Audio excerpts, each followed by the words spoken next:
Hi everyone, Matt from Frontline Mental Health, and this week's Tuesday on the Torrens is going to still be keeping in line with the theme of trauma-informed workplace. But I want to talk a little bit about how trauma doesn't always have to look like a crisis. I think it can be a bit of a trap that we can fall into. When we think about trauma-informed practices or a trauma-informed culture at work in our workplace, we're not always talking about the high-level things. We want to still be considering things like the ongoing or chronic challenges that some of us might be facing. It could be chronic stress in the workplace, it could be other challenging or problematic behaviour like bullying.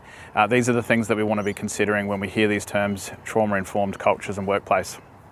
I think it's also important that we acknowledge what trauma can look like in the people as well. And we might not always be so forward in bringing those disclosures to our colleagues and our workmates.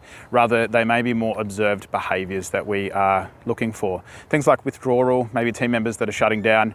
We might also find some of that hyper-independence, people trying to exert control over everything in their workplace and in their environment. We also don't want to be necessarily looking for visible signs too. If we're aware that someone has had something big happen in their life, whether it's they've shared it in a passing conversation or it's come to our attention, it's also important for us to maybe reach in, carve out those opportunities so that we can actually check in on each other to ensure that there's the safety that's being developed and certainly the trust in those relationships is ongoing.